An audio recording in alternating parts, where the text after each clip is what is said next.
What is up? It'd be nice if I was actually ready to go, right? And why is that music still playing? Dang it. This is the pre-party, a presentation of Alliance-Wrestling.com, your number one source for news and information for the National Wrestling Alliance. Forgot my fan was on. Man, I'm not with it today. What is up, everyone? This is the hour before Power. Too sweet to be sour. And we're here to talk National Wrestling Alliance with you. What a fun week, man. Hey, how about those results from Power Trip 2, huh? Wild stuff happening. Actually, that's me joking because those results are so tight-lipped, nobody's talking about it. So either something really amazing happened or something really terrible happened. I don't know. Nobody's talking about it.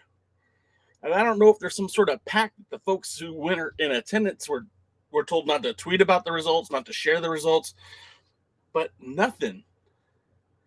Is that weird? Is that weird to anyone else that nobody's talking about Power Trip 2?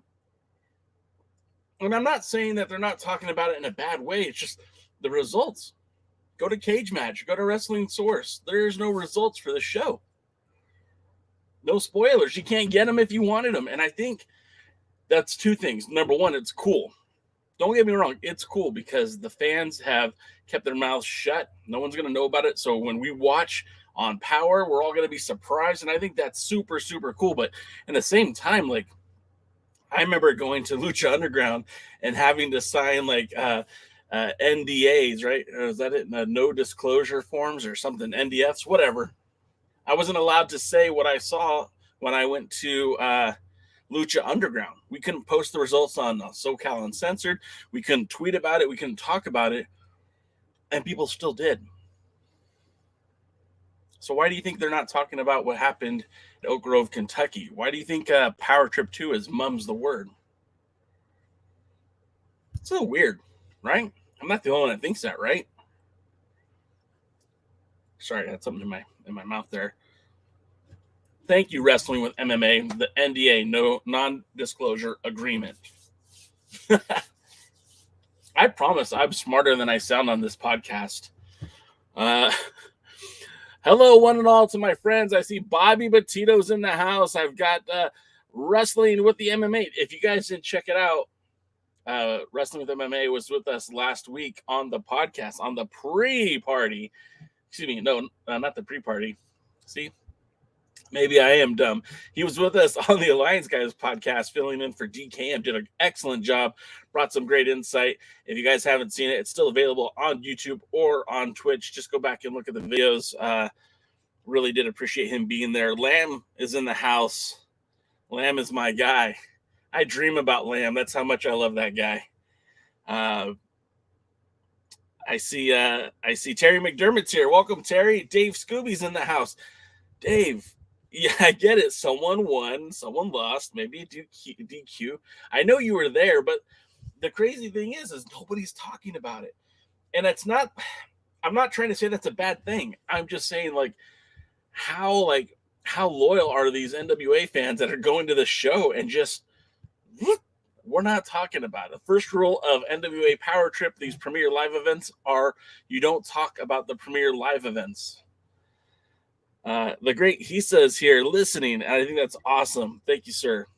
Hisa helps out with, he runs the Wrestling Title History website. You got to make sure if you're looking up NWA titles, there's no better site to go to than his.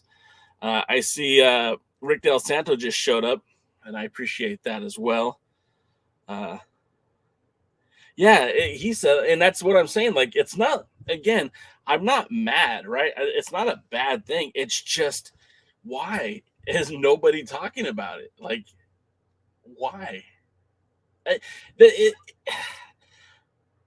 I'm more, at this point now, I'm more curious as to how they prevent people from talking about it. Because again, I've been to TV tapings, Lucha Underground, where you literally had to sign the NDA. You couldn't talk about it. You couldn't post about it. God forbid you shared a photo on Instagram about it. And it was just, no.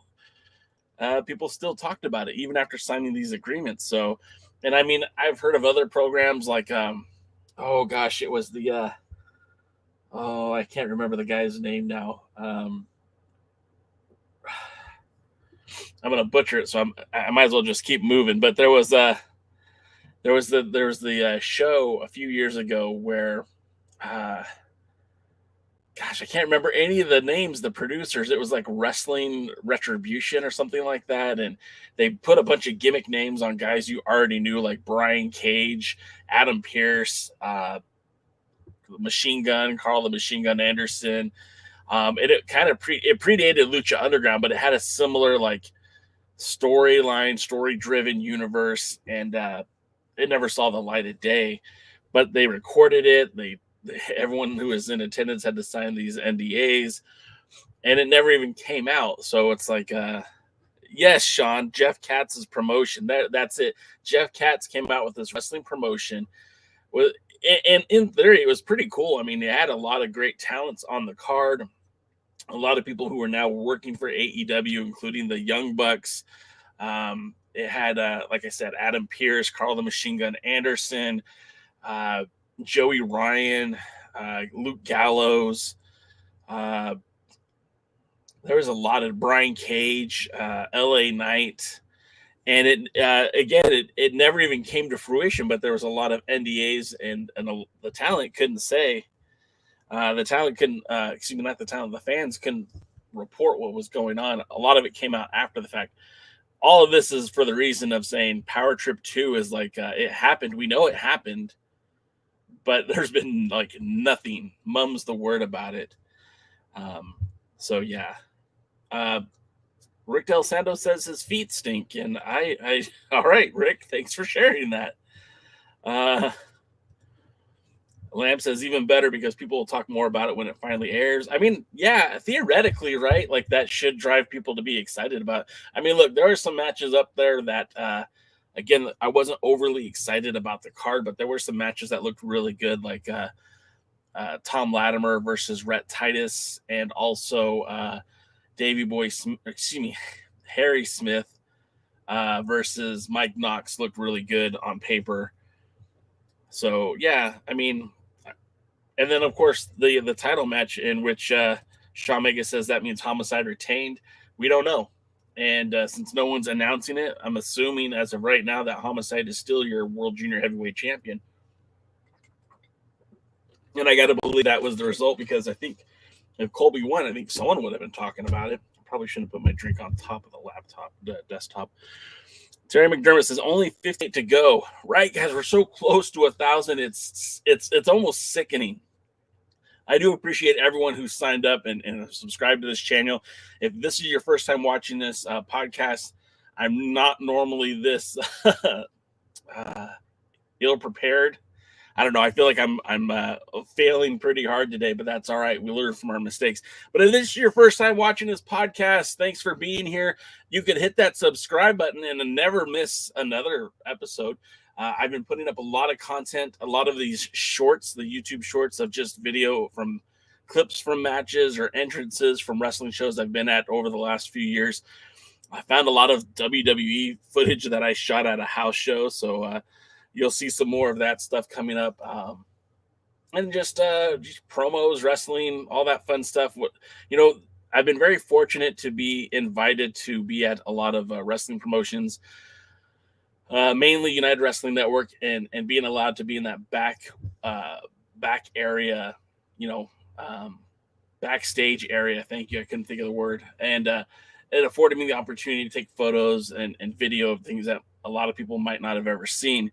So I try to share that with you guys, and I've been doing that over the years through, Instagram, TikTok, but I'm making a more concerted effort to put it on YouTube. So you'll have more and more reasons to visit the YouTube channel. I'm trying to make sure that there's more fresh content. Plus, we have some interviews coming. We're going to be interviewing the great Papo Esco, your United Wrestling Network television champion. He'll be on with us next Monday, the 9th, and then the 10th. Everyone back to back. On the 10th, we'll have Jeremiah Plunkett, the hour after Power. So JP of the Ill Begotten will be joining us, joining me to talk some wrestling.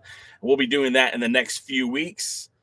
Actually, it's next week. So we'll be trying to get more interviews, more promos, more wrestling. And, again, thanks for everyone who checks out the podcast.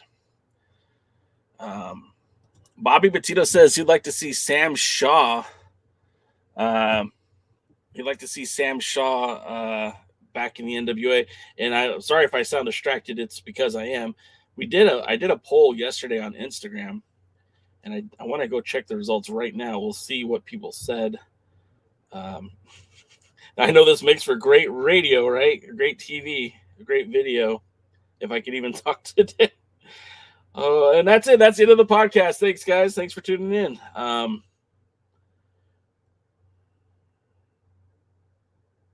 Sorry. Okay. Well, I guess I won't be able to find it. What I was trying to see is how people voted yesterday. And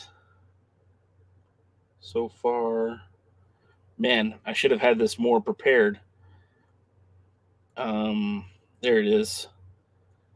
Of the 25 votes that we received, 100%. I don't think I've ever had a poll with 100%. 100% of the people would like to see Sam Shaw return to the NWA.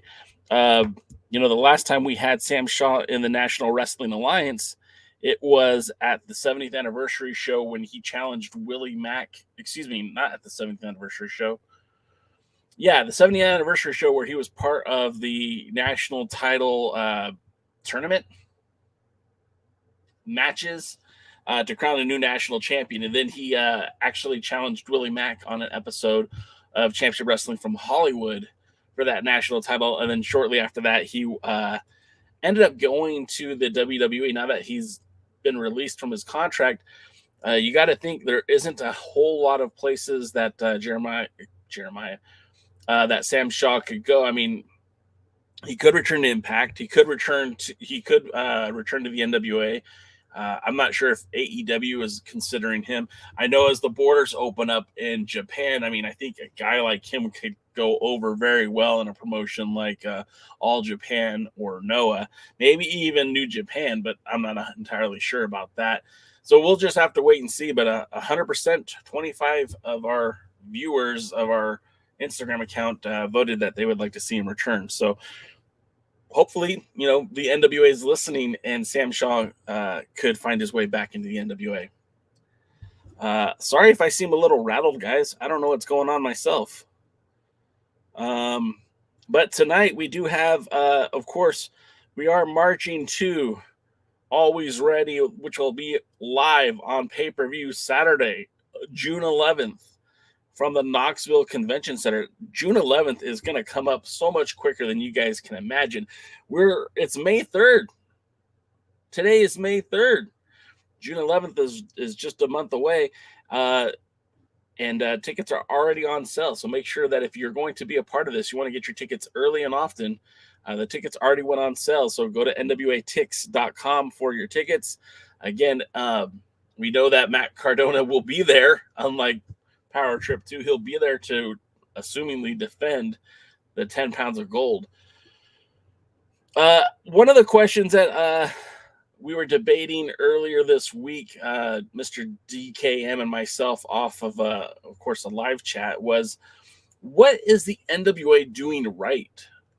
And not that they're doing anything wrong, but what specifically are they doing right that other wrestling promotions aren't? How are they different? What are they doing to be different?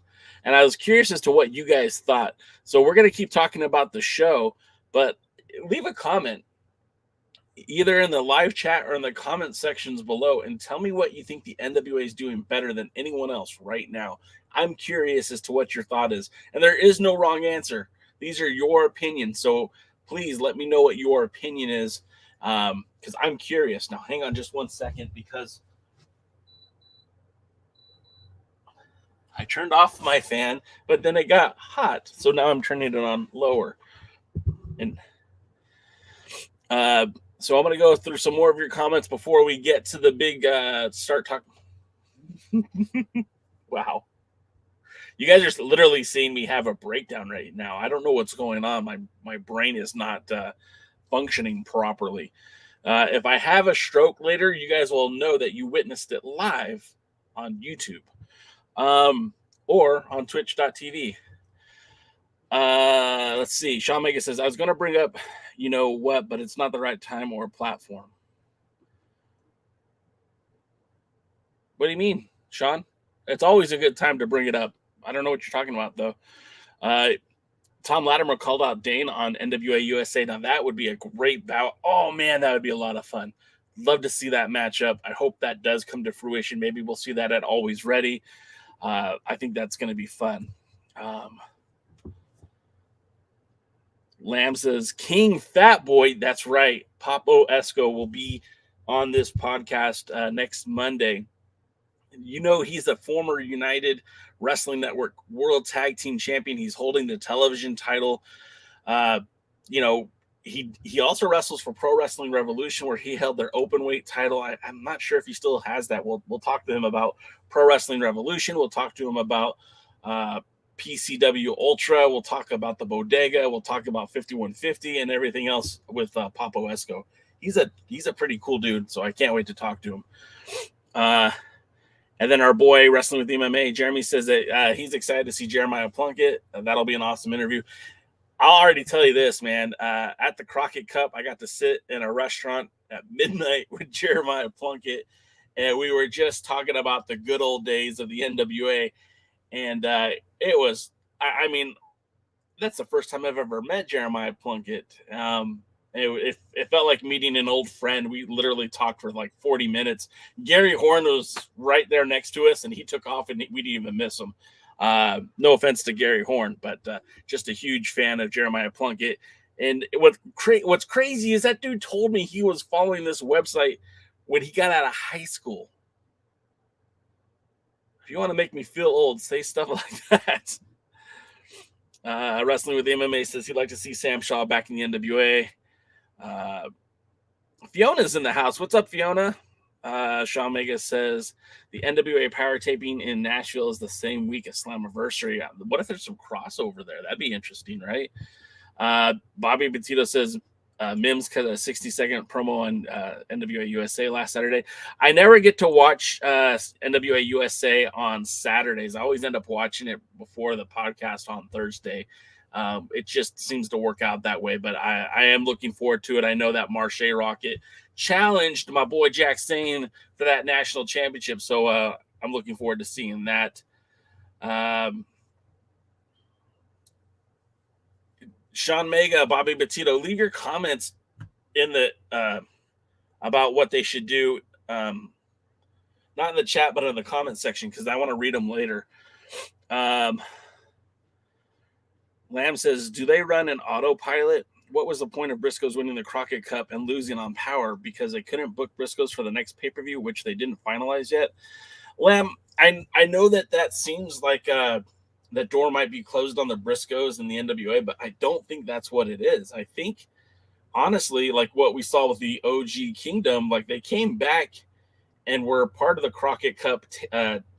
They were there for night 2 of Crockett Cup, and they were part of the TV tapings.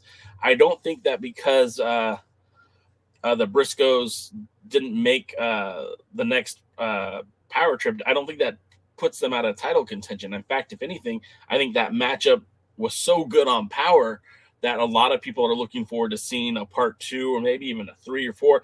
I mean, this is a match that I think could really be used at any point. Putting that match on Power, I don't think hurt anybody on Power from seeing it. I think, if anything, it makes it more accessible to the fan base, which means when the titles are on the line for the second or third or fourth time on a pay-per-view or live event, people are going to go. They're going to spend their money to see it because it was that good of a match. What Dave Scooby says, Mickie James is now co-host of Wednesday's Busted Open on Sirius XM. That's cool. I don't normally get to listen to Busted Open on Tuesdays, Dave Scooby, but I do listen on Monday, Wednesday, Friday. So I'll look forward to hearing Mickie James on Busted Open. She was on as like a kind of like a co-host for a day, and she did a great job. So I would love to hear what she has to say. But I do love Tommy Dreamer on that. I love really all of the co-hosts are great. Bully Ray might be my favorite. I feel like I relate to him the most when it comes to how he views professional wrestling. So that'll be interesting. Bobby Batista says, I like the match between Jax and Marche for the national title. I like Marche. Marche's good, man. And he's a cool human being too. Like I got to meet him at Crockett Cup too. I really like that guy. He has a very positive outlook on life. Sean Mega says Briscoes will probably be at the next tapings. Yeah, I think so too, man. I think unfortunately or fortunately, depending on how you want to look at it, it seems, at least for the time being, that the NWA will use some of the same roster members as Impact Wrestling. I don't know to what extent. I don't think you're going to see like Chris Bay in the NWA, but I do feel like teams like the Original Kingdom or the Cardona family or the Briscoes, I think you're going to see them appear on both programs. And it's not my favorite, but as long as it keeps these talented individuals on the NWA roster, I mean, I guess it's going to be all right. So with that being said, looking forward to the next show, which is tonight.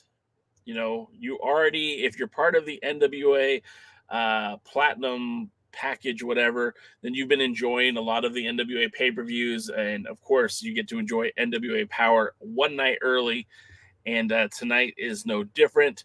One of the first matches we'll see tonight is Mickie James returning to the NWA to take on Kenzie Paige. Now, I saw Lamb bring this up in the Discord server, and I too have a problem with this.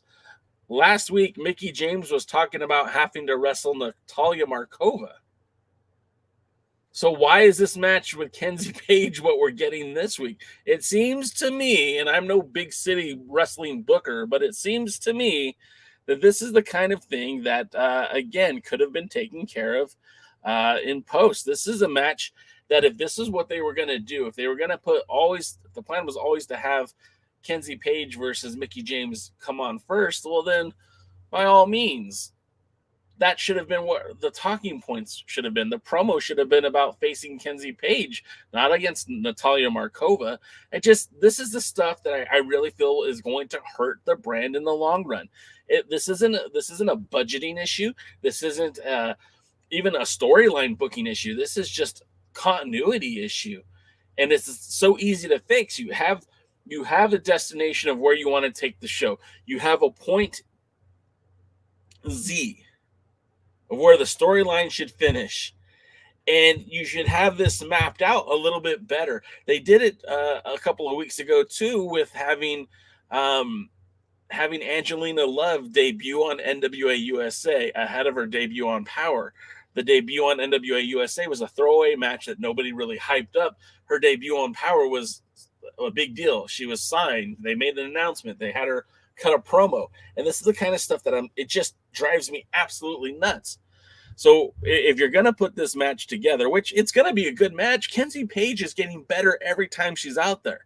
And Mickie James, well, she's a legend. Of course, this is going to be a good match. The match itself isn't my problem. It's the continuity. And why couldn't they have built this last week? Why couldn't she have said, I'm going to face Kenzie Paige? And if that's not how the storyline was booked, then they should have saved this match for a Power Surge or something that was less important.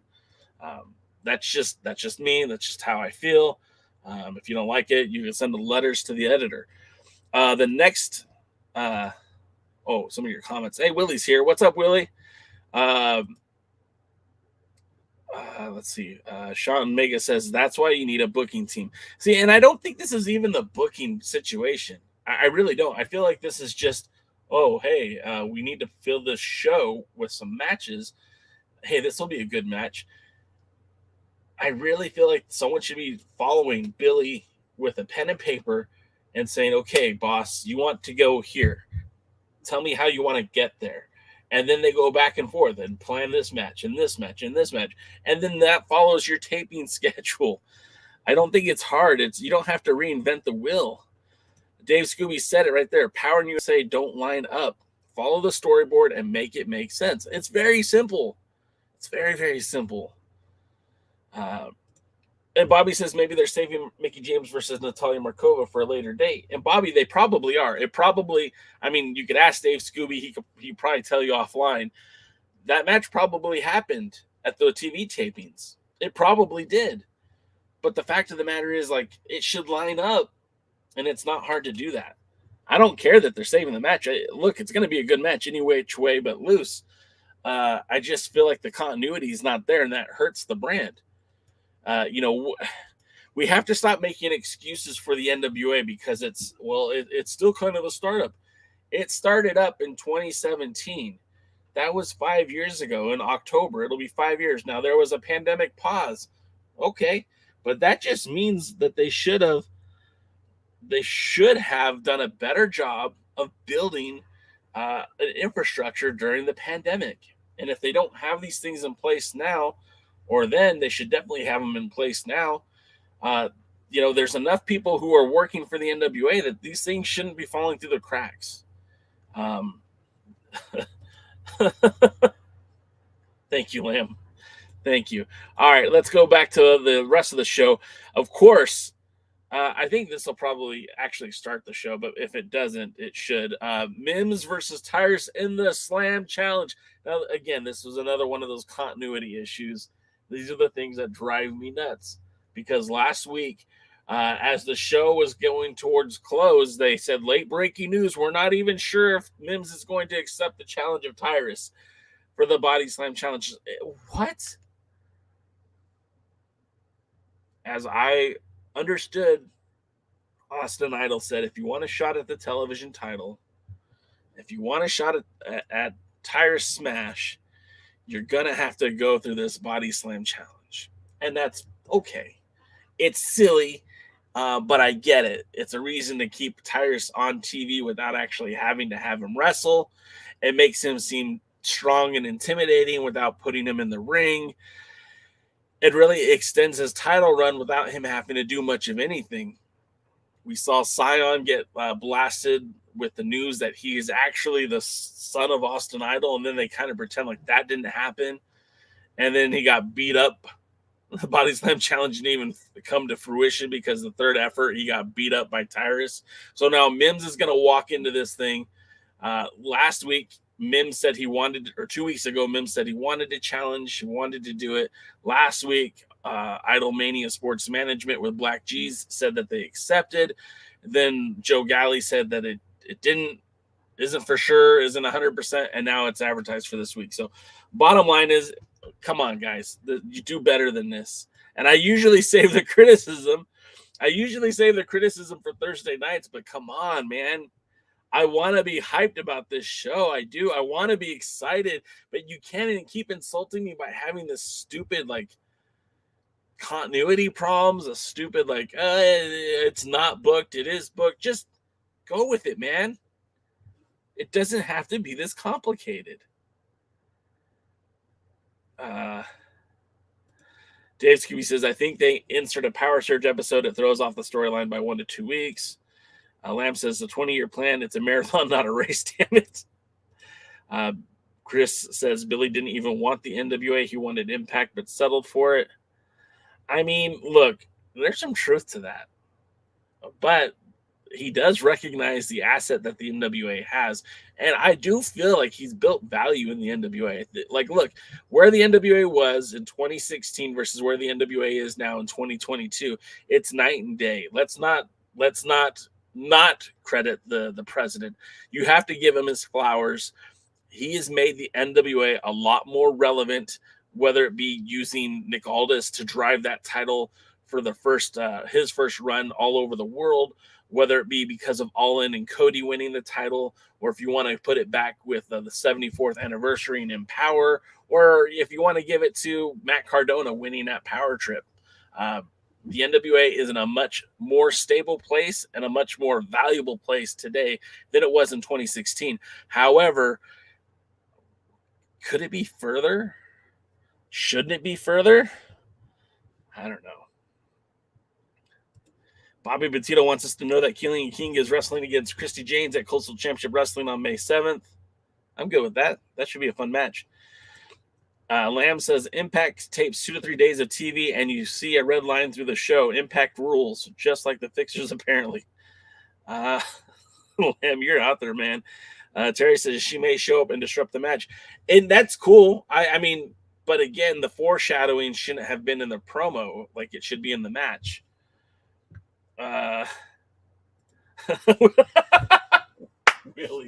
Willie, my man.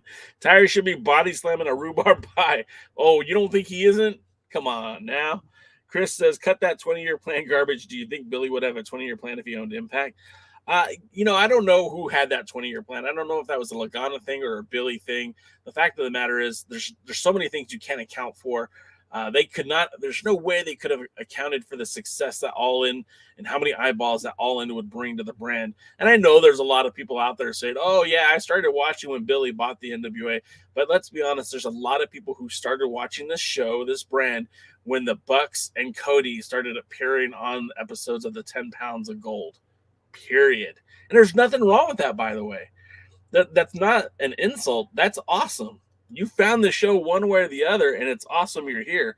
So I'm good with it. I'm okay with however you became a fan, however you found this show, not this show, but the NWA, however you got here.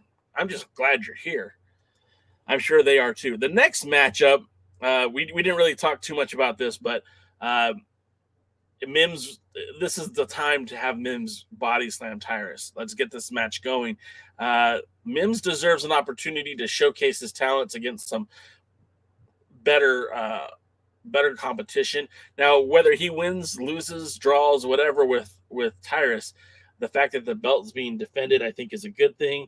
And I really do just want to see Mims have that opportunity to get out there and be in that title picture. The TV title hurts because of it. So, yeah, so I think having that belt in a match either at the pay-per-view or on Power in a few weeks, I think it's good. Remember how often the Pope defended that title, and it seemed like every other week it was something about the title, and I really like that. Paladin says he's like this show better than the NWA. Thanks, Paladin. Appreciate you, man. Chris says, from now on, I'm calling Nick Aldis Nicky James. Chris, come on, man. You're going to get me in. People are going to think that I came up with Nicky James. I no way endorse anyone calling the national treasure Nicky James.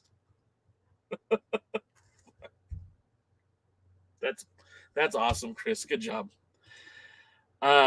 Sean Mega says Mims should slam him to get the babyface Hulk Hogan pop, brother. Yeah, I think that it would be a great way to build him up, right? You have him go through Tyrus, body slam him, and everyone gets shocked, right? Holy crap, you body slam Tyrus. And then Tyrus can keep running. Like, you won't give him a clean match, and then you just have him tear through Idolmania. You guys are killing me today. You guys are just killing me. Lamb says Tyrus versus Matt Cardona for the world title. That will change the landscape. Having WWE Superstars 2012 flashbacks. Bobby wants a midnight heat match today. When Lamb said this, I thought he was talking about Sunday night heat. It's wild, man. I'm not against former WWE superstars. I mean, we just mentioned earlier, Sam Shaw's now off the table or available, excuse me. There's some other talents who are from the NXT program who are going to be made available. There's rumors that there's more WWE cuts coming. I mean, it seems like there's an infinite cycle of WWE cuts. There's a lot of talented individuals that would make sense in the NWA. So I'm not against any of that, but all that remains to be seen. This matchup to me looks great. You know, I'm a huge Fixers fan. If Dodie in the house, Dodie knows that I love the Fixers. And Jamie Stanley and El Rudo are quite a fun tag team as well. Jamie Stanley has America's Jawline, and El Rudo is now part of a heel stable in AAA with Jeff Jarrett. So I don't know. The Fixers are a lot of fun. I can't wait to see this match. This is these are homegrown tag teams. This is where the NWA should focus some energy. I do love the fact that the Briscoes are in the NWA. I do love the fact that they're challenging for the tag titles. But you've got so many good tag teams within the NWA. It's time to start showcasing. I get it. These tapings aren't going to include a lot of Hikari because, of course, Luke's was injured at the pay-per-view. We know that there isn't going to be a lot of the end, or at least we haven't seen a lot of the end. But I mean, you've got some good tag teams. Let's focus on that. The Fixers, the Rude Dudes. I mean, these are guys who should be carrying the belts very, very soon. You can't keep counting on talents from outside of the NWA to bring in a bigger audience. At some point, you're going to have to build up the homegrown talent. And this is honestly, either one of these teams could be your future World Tag Team Champions, in my opinion. I kind of hope it is. So let me go to some more of your comments, because you guys are killing it today. And when I'm as bad as I've been, it's so much better when you guys are as good as you are. Drew McIntyre was a WWE superstar regular back then as well. Well, there you go. You know, it's funny. It's funny when you think about this whole NWA creation. Before the NWA settled on Nick Aldis, and I know that sounds rude, but they did settle for Nick Aldis. Drew McIntyre was the guy. They wanted Drew McIntyre, and for him to go back to the WWE, get that title run, have some really big victories against the likes of Brock Lesnar. I mean, that guy is certainly a great talent. Could you imagine that he was the first choice? The second choice was Eli Drake, LA Knight. Third choice was Nick Aldis, and he had so much success. And I always wonder what would have happened if we would have had Drew McIntyre or Eli Drake, LA Knight, in that role. I mean, how different would the NWA have been? Could you imagine if Eli Drake would have been strictly business? Eli Drake and Tom Latimer and Camille and Chris Adonis. I mean, that would be a murderer's row. And a babyface Nick Aldis. Could have been fun. Tyrus would win the NWA World's Heavyweight Championship if Tyrus has promised a buffet dinner. Willie, you kill me, man. Paladin says, do you think any NWA talent may be in the Forbidden Door pay-per-view? No, I don't. Maybe JR Kratos, but I don't know if they even consider Kratos NWA talent. Of course, he was booked for New Japan Strong during the same weekend as the Crockett Cup, so he did not make the Crockett Cup pay-per-view or subsequent TV tapings after the fact. And I don't know what his status is with the NWA as it is now. I think maybe he might be done with the company, which is sad because I really felt like they had something special with him. Sean Mega says the Fixers are likable. Why are they with Colby? Unless the plan is to eventually make Colby babyface. I have the same question, Sean. I don't know. Paladin says Jade versus Camille. I mean, dude, that would be a fire match. I think that would be a great match. You know, there's nobody like Camille in the NWA. There's very few women like Camille in pro wrestling. Jade Cargill's maybe the exception to that.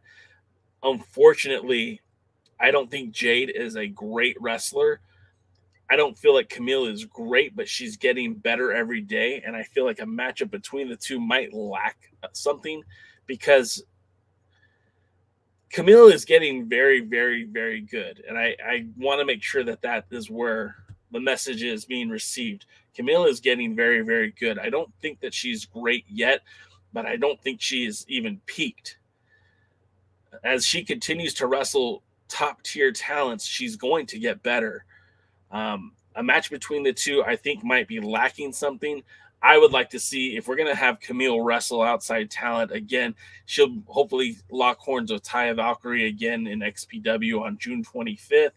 Hopefully she's locking horns with more talented female wrestlers. I don't think she'll be wrestling Thunder Rosa anytime soon, but I'd like to see her face Serena Deep again and have her, again, be tested against someone of that caliber. Chris Drummond says if any NWA talent could appear on that show, it would be Matt Cardona.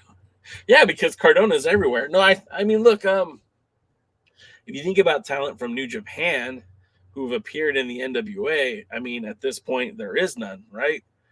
Cardona has been in AEW for like a hot minute. He hasn't been around since. Colt Cabana is former NWA talent. Ricky Starks, former NWA talent. But I don't think any of those guys are going to be representing the NWA in an open door type platform. I just don't think this isn't an NWA connected thing. This is just has nothing to do with the NWA. Bobby Petito says, I like Jamie Stanley and El Rudo. I do too. I think they're good. Matt has already been in AEW. Camille just walked in the ring once. Yeah, I think that was a huge missed opportunity for Tony. I know that he doesn't really care much about the NWA talent, but man, having Camille there, they should have put her in a match with somebody.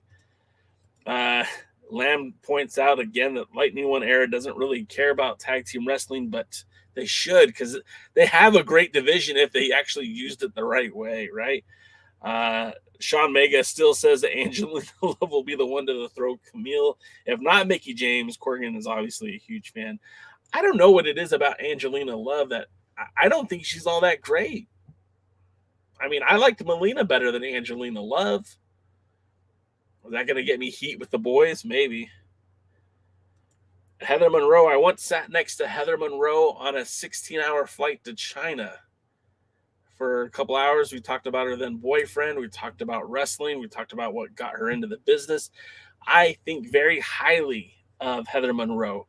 She was wrestling internationally when she was still very, very young in the wrestling business. She was part of they called it Lucifer, and it was part of a touring act with a band called Pucifer that features members of the band Tool and some other people, and they did wrestling in between music, and so she was part of that show. So she had wrestled literally like 100 times, maybe less than 100, but a lot of times on tour internationally, like Australia, Europe, North America, South America. So she's wrestled all around the world, and people don't even know that. She's very good. I wish she had more opportunities. And that's all I can say about Heather Monroe. Paladin says, I don't call talent by their WWE names, slave names. As Mama called him Matt, I'm going to call him Matt. Sean Mega says, the NWA does have a solid tag team division. I agree, man. I really think they do. And, I feel like Dane and Crimson were a good tag team that they didn't utilize properly. I feel even with the problems that I've stated with Paro, I still feel like the End is a great tag team. Hawk Ari is a great tag team. La Rebellion's an amazing tag team. You've got the original Kingdom around. You've got the Briscoes. You've got the Fixers. You've got Jamie Stanley and El Rudo, the Rude Dudes. On top of all that, you've got Marche.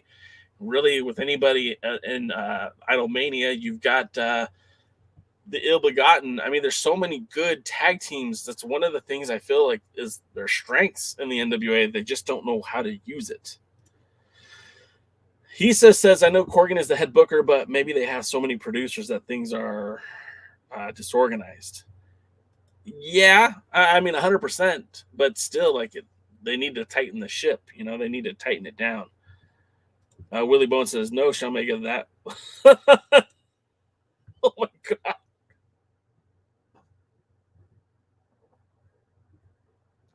Willie, my man, where did you come this week? Woo! Oh, man. Paladin, that means that Jade is going to be amazing, and just keep watching. Vince says they got to get that belt off Tyrus and disband Idol Sports Management. Good show, as always. Thanks, Vince. I've been all over the place today. You got it's everyone who's been leaving these comments in the chat. They're the MVPs of the show today, because I've been trash. They've been amazing. You guys are great. Let's see. Willie says if Jordan Grace was in the NWA, she could defeat Camille. Yeah, Jordan Grace is a different animal, though, too. Like, she's different. She built different. Pipe Picasso says Mecha Wolf with the duck of the Doomsday device into that roll-up was brilliant. I loved it. I thought that was a great way to end that match. And the good thing about it is you don't take heat off the Briscoes with that kind of a loss. The tag team champions are supposed to win the titles, but the Briscoes looked like really, really strong in that match too. They didn't look bad. Nobody looked bad. It just was good. And we could see that match over and over again because nobody lost heat. It wasn't like it was a beatdown. It wasn't like anyone got embarrassed. It was like, okay, you do that match 3 or 4 more times and you're going to have a different outcome probably every time. Willie, no, I didn't see Championship Wrestling from last week. I'll probably watch it tomorrow, but I was there at the TV taping, so I did see the matches. I just didn't see the TV program. Huge missed opportunity by Billy Corgan. Tony Khan has showcased NWA talent before. The problem must be with Billy. Paladin, when it comes to politics and wrestling, presidents and billionaires and millionaires, I don't know, man. I don't get it. I don't understand. I feel like this whole like open door opportunity should be the forbidden door, I should say, could really benefit a lot of people. It could benefit multiple wrestling promotions. For whatever reason, NWA men don't typically go outside of the NWA. The women have been able to go lots of places. The men just kind of seem to be stuck in the NWA. Wrestling with MMA, I'm a huge Maynard fan from Tool. I love that band. I've seen them a couple times. Pipe Picasso said Sandoval said tonight has one of the biggest pops for the NWA shows. I haven't checked it out, so I'm excited to see. Sandoval, like that dude's been to most of the TV tapings, so he would know. Recently followed me on Twitter, so now I feel like I'm authorized. I've been vindicated. Bobby Boutin said, I'd like to see Matt Cardona versus Doug Williams or Harry Smith. That would be a good match, too. Dave Scooby says, would love to see a power surge of nothing but tag team matches. Highlight your talent. Absolutely. There you go. Attaboy, Dave Scooby. Lamb says, don't forget to like, subscribe. Jay is close to 1K, guys. I'm not going to tell you that I cry about it, but, man, so close to 1,000. I can taste it. It's right there. And everyone that's in this chat who is subscribed, and I do appreciate you guys being here. I do appreciate you guys sharing the content.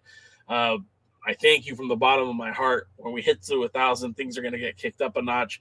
But I do appreciate you all being here. So I do want to make sure that you guys know how grateful I am that you're here. Sean Mega says Tony thinks everyone's beneath him. Yeah, that might be part of it too, right? Now that they have Ring of Honor and this partnership with New Japan, they might not even need to go outside of that anymore. So, and Sean Mega says, why Billy don't use his rock star status? He's a legend. I mean, maybe he does. Maybe he is, and that's what we're getting. I don't know, man. Paladin says, yeah, Aldis didn't want to face Kenny Omega during his belt collector gimmick because he knew he would lose. He chose to defend his belt in the indie shows. No one saw while Thunder Rosa defended her belt on TV. Paladin, again, I don't think that was up to Aldis. I don't think Aldis would have a problem for doing the job to, when it makes sense. I don't, they did the job for Trevor. Speaking of Mickie James, speaking of Nick Aldis, he faces my favorite wrestler right now, Mike Bennett, in what could only be described as a rematch from their encounter in 2020.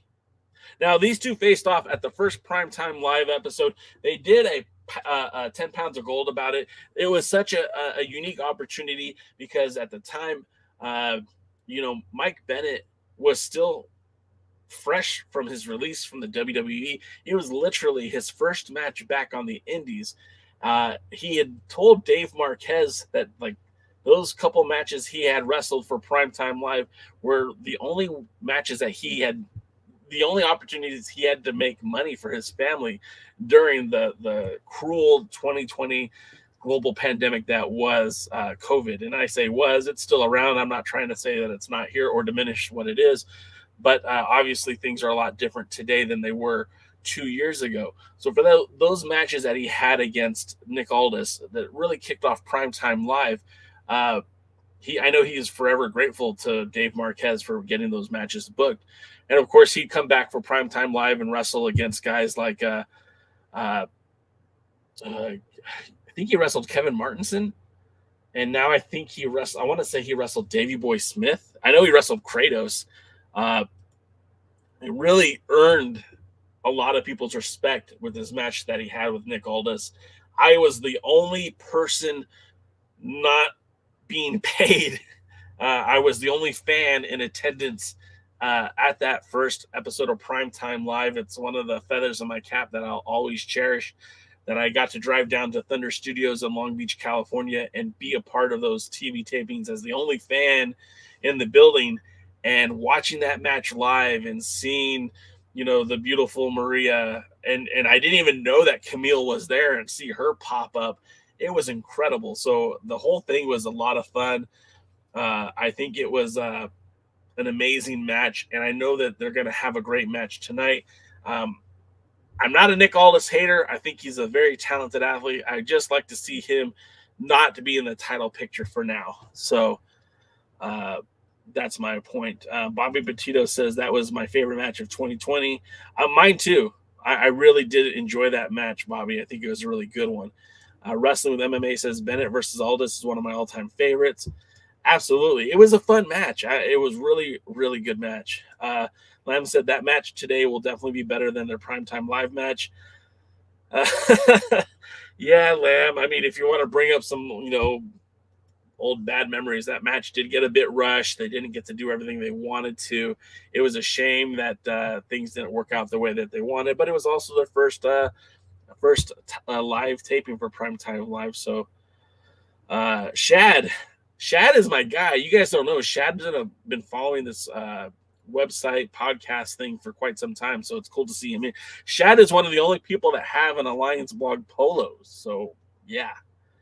Shad says, I think Nick Aldis is the greatest NWA champ since Scrap Daddy, but I don't look forward to another Aldis run. Oh, that's very telling, Shad, and thank you for writing that.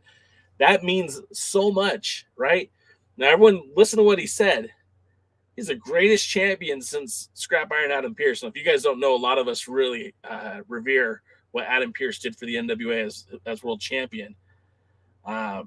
But to say that he doesn't want to see, he's not looking forward to another run, I think is very telling. There's a lot of great talent in the NWA. Nick Aldis is one of many. He had 2 really successful runs as a world champion. I'm not saying that he should never wrestle for the title. I'm not saying that he can't be a world champion again at some point. I'm just saying it's time to let him enhance the show in other ways and allow that title to see some fresh blood. The biggest thing about Matt Cardona winning that title was he was somebody that wasn't connected to the brand. Now, I'm not saying that the next champion shouldn't be just, you know, Joe Nobody off the street, but if we could get somebody like the Pope or somebody like, I don't know, would you guys want to see Jack Stane as world champion? Would you want to see Jordan Clearwater somehow win the title? I mean, there's so many different options. There's so many different ways to do this. And I'm not saying that Aldis can't come back into that title picture at some point.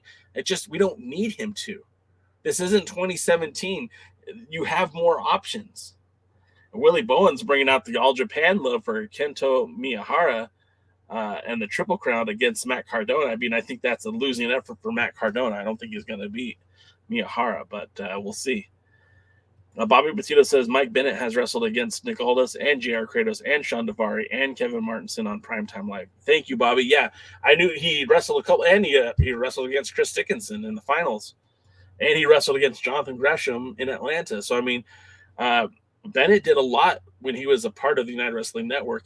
You know, and I know he was always kind of a free agent working there, but still, I mean, he had some pretty monumental matches while he was there. I hope at some point he gets a challenge for the United title at some point. Pipe says, don't trust that snake in the grass, Aldis. Tim Storm knows. There it is. Paladin says, Aldis is getting too old. It's not believable having him as champ, in my opinion. Paladin, I'm going to be honest with you, man. He's only 35. He was younger than Murdoch. He was younger than the Pope. Obviously younger than Tim Storm. I think he's about the same age as Cody. I think he's about the same age as Matt Cardona. 35 is still very much prime wrestling. But I hear what you're saying. I want to take a break from him. I'm not saying he needs to go away. I just want to take a break. Chris Drummond says Brian Cage is part of AEW and Ring of Honor. Oh, in response to Pipe saying Brian Cage could get the Goldberg treatment in the NWA. Yeah, I mean, look, there's a lot of guys out there. You don't necessarily need to start picking talents from AEW. There's so many good talents out there. And then there's these guys who are getting released from the WWE that need places to work. Paladin says, I look, Aldis looks great for 35. He looks great for 25. The guy's in huge good shape. I think he's a great champion.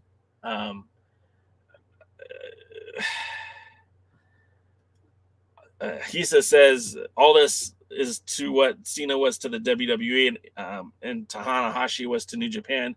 And I think you're right, man. He said that's a great call. 100% he is. He's the security blanket. He is the guy you go to when you don't have any other options. Tim Storm was a great world champion, but his limited exposure, he was not going to get the same bookings Nick Aldis did. Tim Storm is great. I love Tim Storm, but he would even tell you that Nick Aldis had the opportunity to take it up a notch. He was able to go in the same calendar year he was in Australia, China, the UK, all over the United States, and was part of one of the biggest matches in independent pro wrestling history. Tim Storm wasn't being afforded those same opportunities. I'm sorry, just wasn't. Tim Storm did get to defend the title in Japan. He did wrestle all over the NWA, defending the 10 pounds of gold. He got to wrestle Jerry Lawler. He got to wrestle a lot of great talented individuals, but he didn't have the same opportunities that Nick Aldis has. And likewise, Matt Cardona is getting more opportunities than, say, Trevor Murdoch was. There's nothing wrong with that. It's just, how are we maximizing it for the best for the NWA? And so far, we'll just have to wait and see with what they're going to do with our pal Matt Cardona, if they're going to give him these same opportunities. Remember, a lot of his bookings were already done before he even won the title. So, it is what it is. Shad says, I have no issues with Aldis's ring work or age. Aldis as champ has just grown stale to me personally. He plays the role like it should be played, but I'd just rather see someone else in that role. Shad, you're saying exactly what I'm thinking, 100%. Bobby Petito sharing some love for Mission Pro. Genocide is wrestling against Killing King and Natalia Markova at Mission Pro, wrestling in a triple threat match on May 14th. That should be a fun match. Paladin says he loves Maddie, just Maddie. Thunder Rosa trains her. Willie wants to see Harry Smith versus Matt Cardona. Bros and ladies, Fiona, thank you for carrying me today. This show would have been awful without you. You guys are the absolute best. Had so much fun talking wrestling with you guys. But we are up again. We got 2 minutes to the hour, and I don't want anyone to miss even a second of Power. I hope you guys will check it out and enjoy it and make some notes. We can talk about it on Thursday because we're here to talk about that show and all things NWA every Thursday night too, as we recap Power right here on this podcast. If you're new to the show, thank you for being here. Give us a thumbs up, subscribe, make sure you see all the good content that's coming out here each and every week here on YouTube or Twitch or even on Twitter. We're on Twitter right now. Did you guys know that? You're on Twitter. Anyways, that's going to do it for us this week. Until next time, we will see you at the match. Thanks for checking out the pre-party, a presentation of Alliance-Wrestling.com. You should hit that subscribe button and join our community. I also want to remind you that we recap NWA Power every Thursday at 8 p.m. in the live stream. We try to stay social, so find us at the Alliance blog. And until next time, we are the Alliance.